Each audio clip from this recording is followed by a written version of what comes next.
Hello everyone, and welcome back to the Class 47 Peter YouTube channel. And honestly, I can't express just how hyped and excited I am at what I'm going to be taking a look at today. This is Hornby's brand new Turbomotive, which they announced back in 2022, and it's now been released. And this has just arrived to me in the post, and I can honestly say I'm super excited for this, because it's something unique and it's something different. This is the DCC ready version, because I don't have DCC, and this is the LMS Crimson Lake livery, which is the one I wanted. They've also done the BR line black with the smoke deflectors and early emblem, but I didn't want that version. This is the one I wanted, and I'm super excited for this, because this is something that I've, along with the Hush Hush, is something else that I've also been interested to see in model form. And so Hornby have come along and they've done that. So we're going to get this model open and we're going to have a look at it.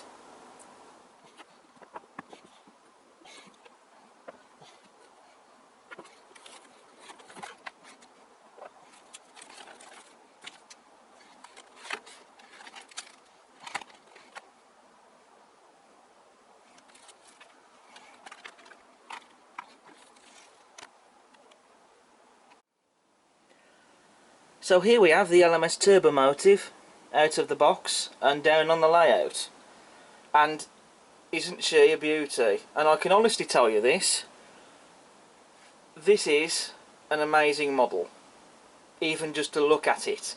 I don't really see how this can't be considered anything less, to be honest with you.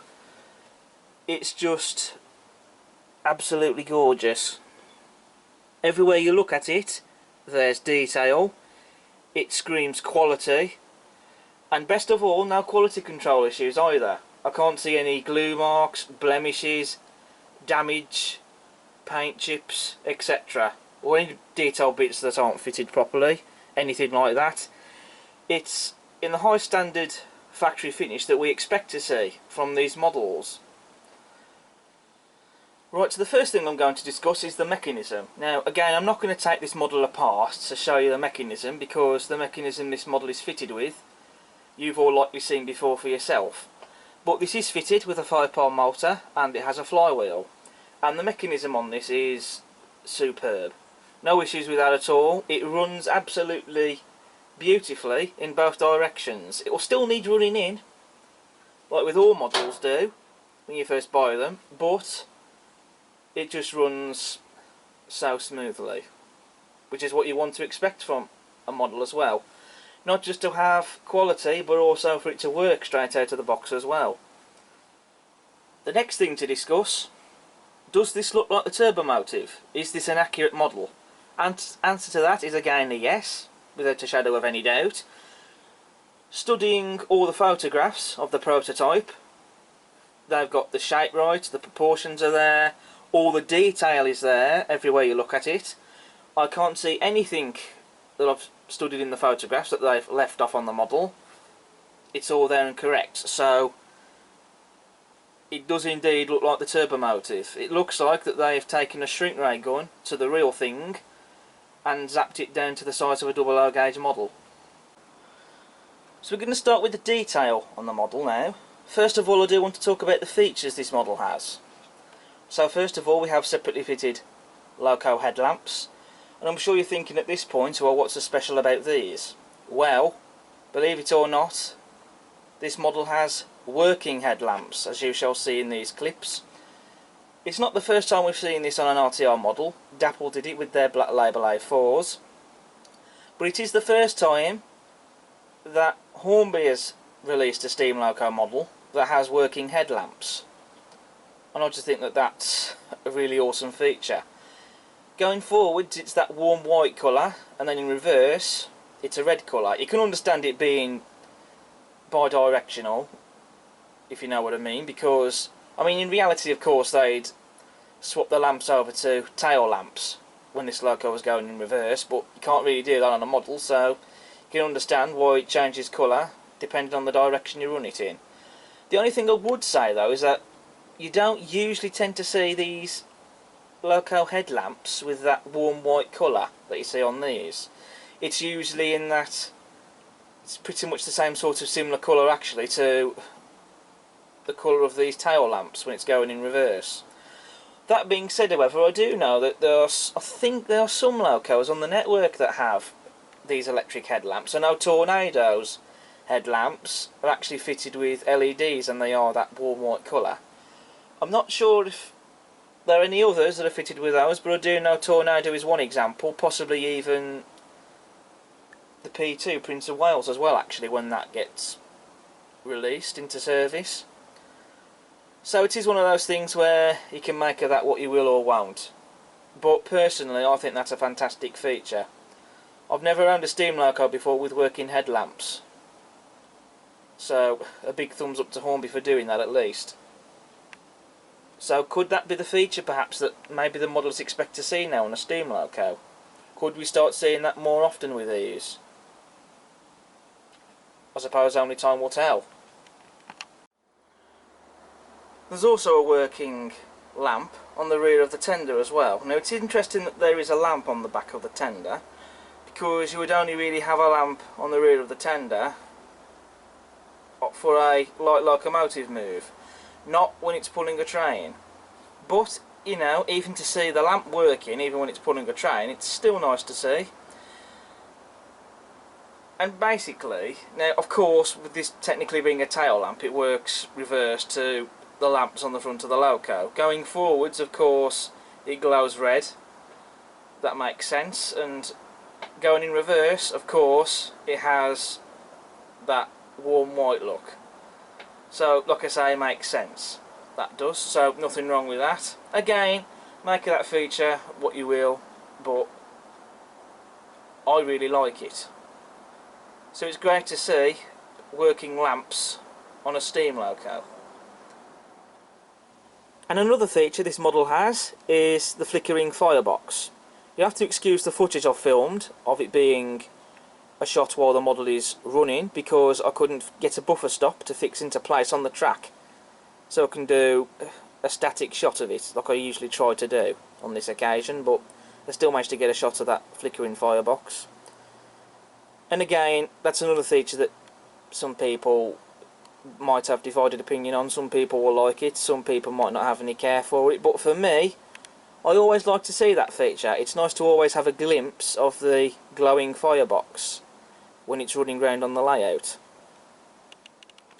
One thing I do kind of want to set straight at this point is that looking at the running plate, it doesn't seem to be quite dead straight, and I'm sure at this point I'm bound to get somebody saying in the comments, oh, that doesn't look straight. Well, butting a coach up to it, you can see that, you know, well, you can't see it from this angle necessarily very well, but the buffers, they are slightly higher when you put them up against this coach.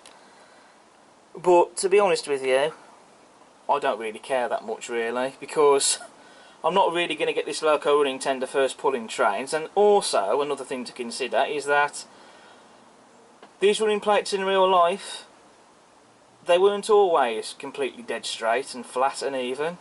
I've seen pictures in real life where they aren't dead straight either, not they are bent. You know, that does happen, especially over time, I would say. And even in preservation, they aren't exactly dead straight either. I've seen some cases where they aren't dead straight. So, for me personally, I can overlook it. And like I say, when you do look at it, you know, the buffers, they are only slightly higher when you put the coach up to the loco. Some people won't like that, I'm sure, but I personally don't really mind it.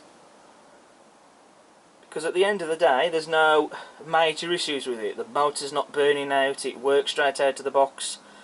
Horrid glue marks or damage, etc. So even if this running plate is a little bit bent, like I say, I don't care, because even in real life, they're not straight all the time. You know, as they say in real life, nothing is perfect. So there you go. Right, back to the detail now. So we have metal sprung buffers. Not that they have much care for them, but they're there as a standard feature. But the metal buffers is definitely better than the plastic buffers. You have a pre-fitted vacuum pipe as well. Usually they get you to stick those on, but this is a pre-fitted one, so that's nice to see. You also have some very nicely crisp lining on the buffer beam as well, and separately fitted lamp irons as well. On the front of the running board you can see we have this grill. I don't know if that's an etched metal part, but the detail on that looks absolutely fantastic. Very lovely texture finish to that. You can also see we have some separately fitted pipework detail on the front there. You've got rivets on the running board. You can also see separately fitted little metal handrails as well.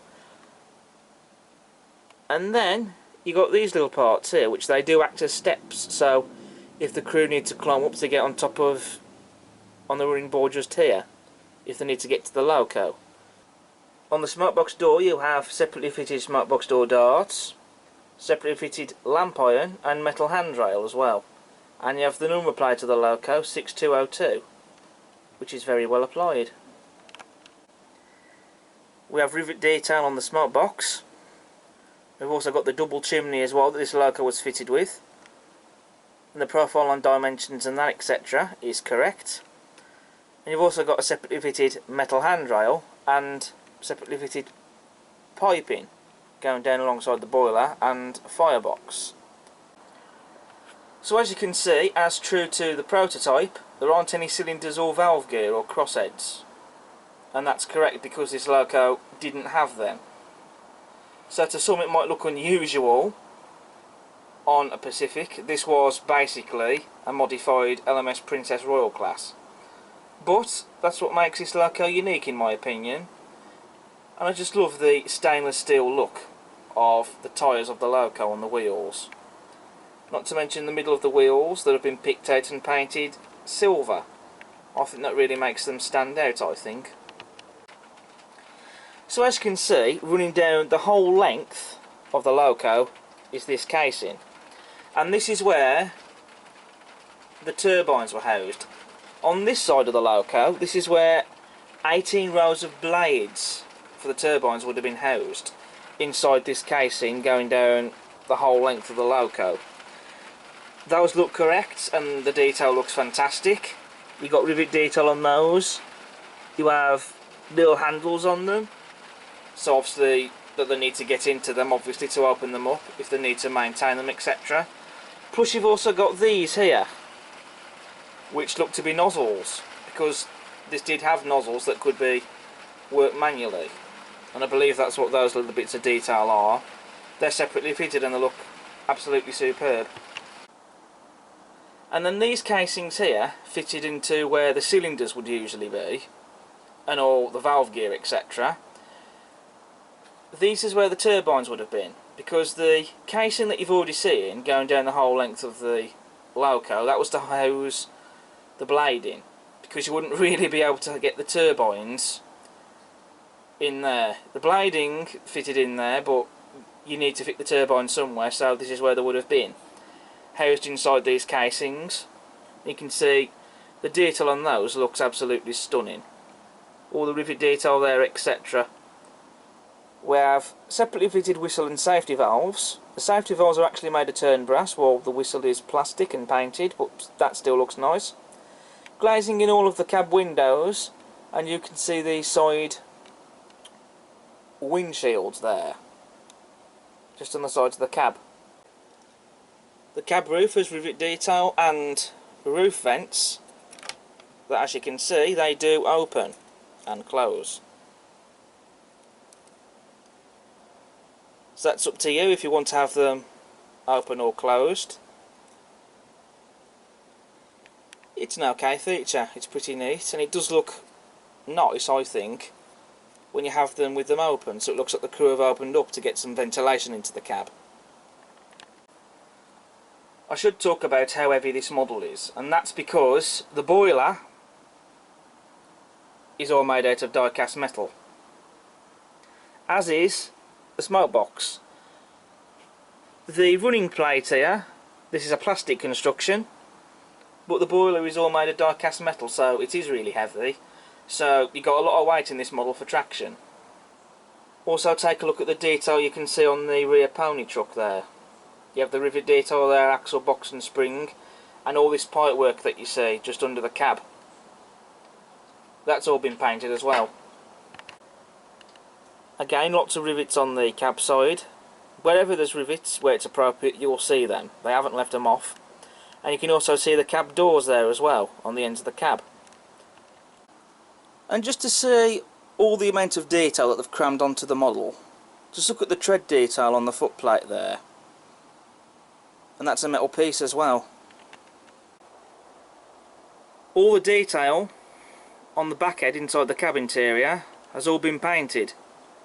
The detail especially on the dials is all there as well, with the needle and the numbers. And all the detail is there and present, and it's all correct, and it's all been painted. One little bit I very nearly missed out of are these little metal handrails on the ends of the cab. You've got the detail on the faceplate of the tender, you've got the storage cabinets for the crews to keep various odds and ends in, and you've got the coal there in the front of the loco, in that chute there. This was a steam powered turbine, so it still would have run on coal, except that it wouldn't have sounded like a normal steam engine. Instead of that beat of the exhaust, you would just have had a whining sound coming from the turbines. Moving to the rest of the tender detail now, you have a wealth of rivets on the tender body sides, as well as separately fitted metal handrails. You've also got the footsteps as well, already pre-fitted. Of course, the tender has metal wheels, and you've also got the axle boxes and springs as well. The coal load in the tender is also removable, once I can remove it.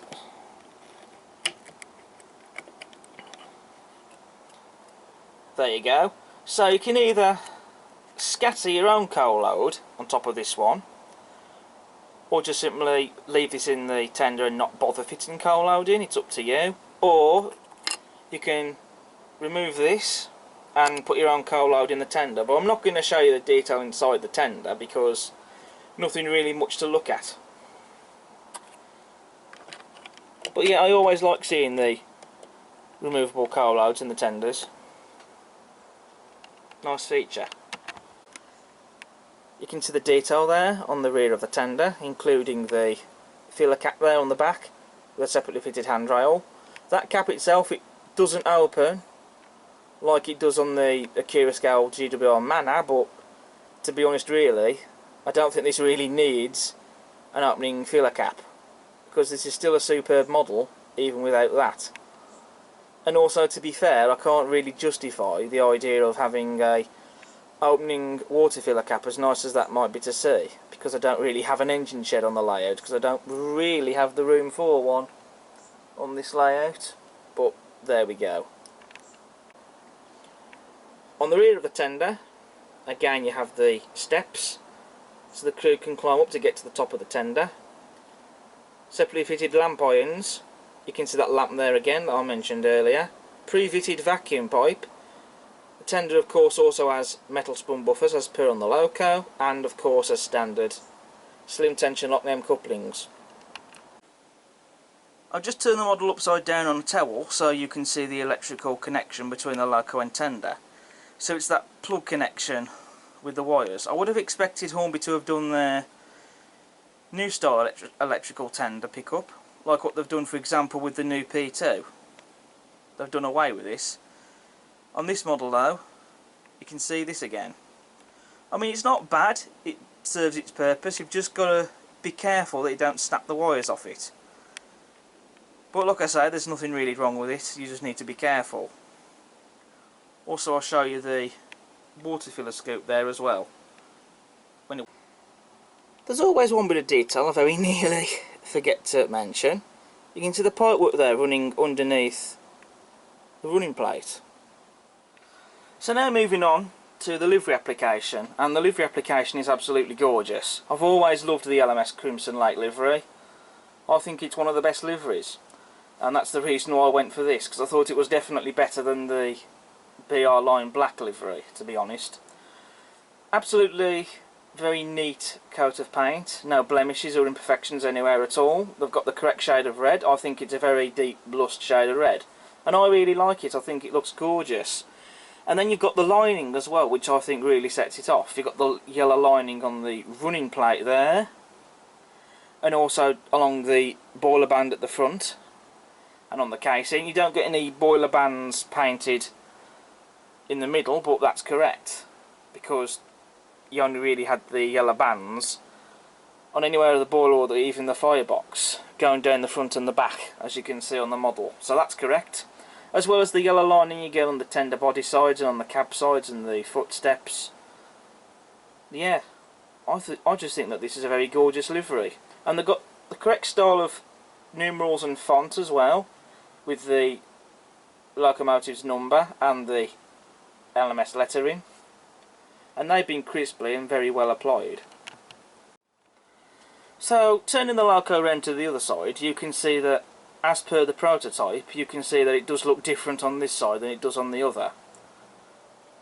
The first thing to notice is that the casing that houses the turbine blading isn't as long as it is on the other side. On the other side, as you saw, it goes down the whole length of the loco. But in this case, on this side, this was what they call the reverse turbine. It just had only 4 rows of blades, and that was housed inside here. And because it was called a reverse turbine, it wasn't really powerful enough for it to be moved in reverse when hauling a train. It could only really do that light engine. Here you can see the casing for the turbine itself, which, as you can see, it's slightly different because it didn't have that silver bit of detail that you saw on the other side. But again, that's correct to the prototype. You can also see the separately fitted pipework detail there under the running plate. On the running board you can see the sanding pots, because the sand has got to go somewhere. It has sanding gear, got to be kept somewhere. So that's where it would have been kept. You've got these bits of detail here painted gold, and I believe these are either lubricator pots or even valves of some form. I know it didn't have conventional valves as such, so I suspect they could be possibly either lubricator pots or some other valve. But regardless, whatever they are, they're there and they're painted. You can also see the wheel arches on this side of the loco as well, and the lining on those looks beautiful. And then you got this bit of detail here on the running board, and this bit of detail here runs up to the casing that houses the turbine blading. So clearly this bit of detail obviously has something to do with the turbine casing, and that detail is all separately fitted and very well applied. Apart from those differences, the rest of the detail you see on here is the same. So I'm going to go over the accessories that you get in the detail bag with this model. You have the brake rigging to fit under the loco. You get a spare wheel set. This is the flanged wheel set. So I suspect you could use this possibly if you have more generous curves on your layout, but in the past these have only been supplied for models when they're on display rather than running. You also have a screw link coupling there for the loco. You have the front footsteps. You have a spare tension lock coupling. You also get a lamp, and the idea with that is you can choose to fit that onto the smart box door by removing the lamp that's already fitted, but I won't be doing that. And of course you have a driver and fireman as well. So I've pretty much covered all the detail on the Turbomotive. But you know, covering the detail is just as important as covering the mechanism and how well it runs, etc. Because at the end of the day, I'm sure you'll all want to know what you're getting with this model and how well this model is detailed, etc. So that's why I cover all the detail bits, because it's just as important at the end of the day. So, having covered all the detail and pretty much everything else about the Turbomotive, we've covered the mechanism, detail, we've even covered the build quality, the features this model has. So what we're going to do now is we're going to do the running session. So I'll get this hauling my LMS coaching stock, of course. And what I'm also going to do, just for a bit of fun, on the other line I'm going to be running the Duke of Gloucester, which was the locomotive that would eventually replace the Turbomotive. I don't really need to go into the history of this locomotive because it's pretty much self-explanatory really, and I'm sure you guys could also probably do some research on the real loco, or you probably already know about it already. But basically its rebuild came about because during the war it ended up going out of commission with a turbine failure. It was considered uneconomical to repair, so it was rebuilt conventionally back into a steam loco, and it was numbered 46202 Princess Anne. But then on October 8th 1952 it was one of the locomotives that was involved in the tragic Harrow and Wealdstone rail accident, and the loco was written off because it was also deemed uneconomical to repair, and it was scrapped and withdrawn. And that's how Duke of Gloucester came about. It was built to replace this locomotive. So on the other line I'm going to get that loco running as well. So I'll see you in a bit.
So you've seen the LMS Turbomotive running around the layout alongside Duke of Gloucester, and I've had the LMS coaches all behind Turbomotive. I know there's only 6 of them, but they still look fantastic behind the loco, and they suit it well. It's matching coaching stock at the end of the day as well.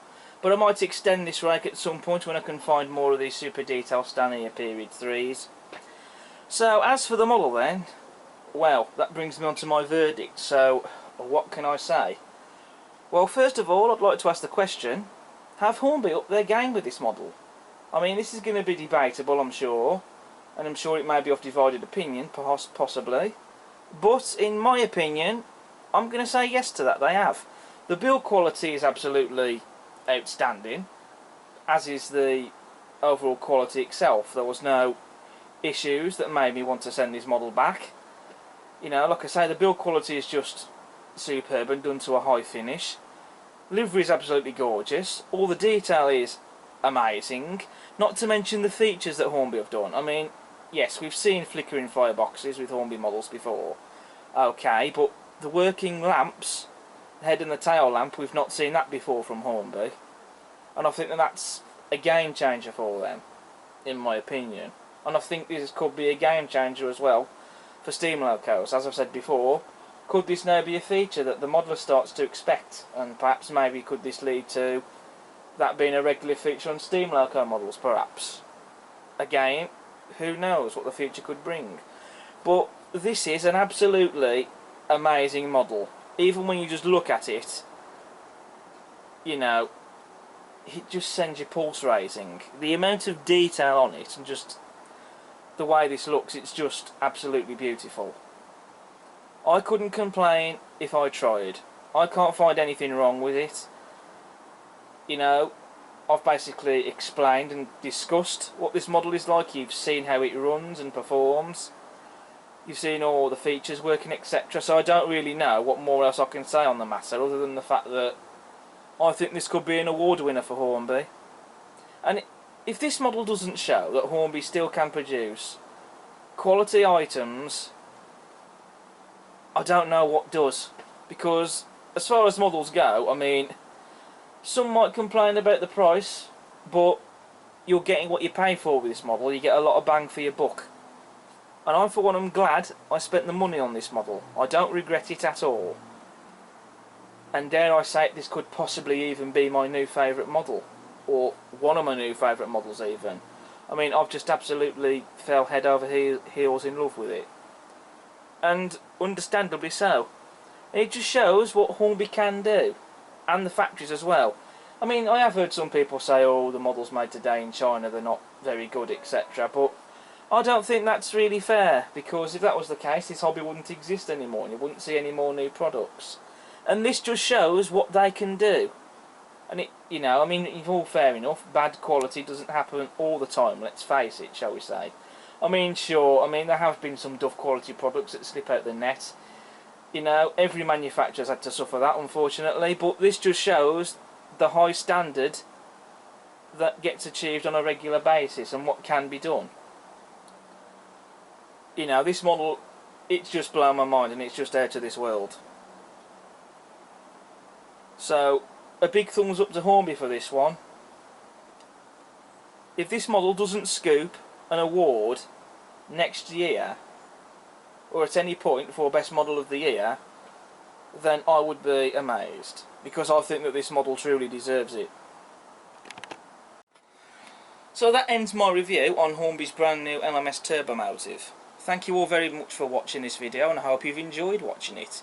If you like what you see, as ever, please do subscribe to the channel, hit the like button, and do feel free to post a comment, maybe even give your thoughts and views on the model. And also, are you going to get one of these, or do you already have one? You know, if you're not getting one of these models, I think you need to get one. Highly recommended by me. And also, if you do like what you see, and you've enjoyed this video, please do check out all my other content I have on this channel. Until next time, however, take care and stay safe. TTFN, ta-ta for now.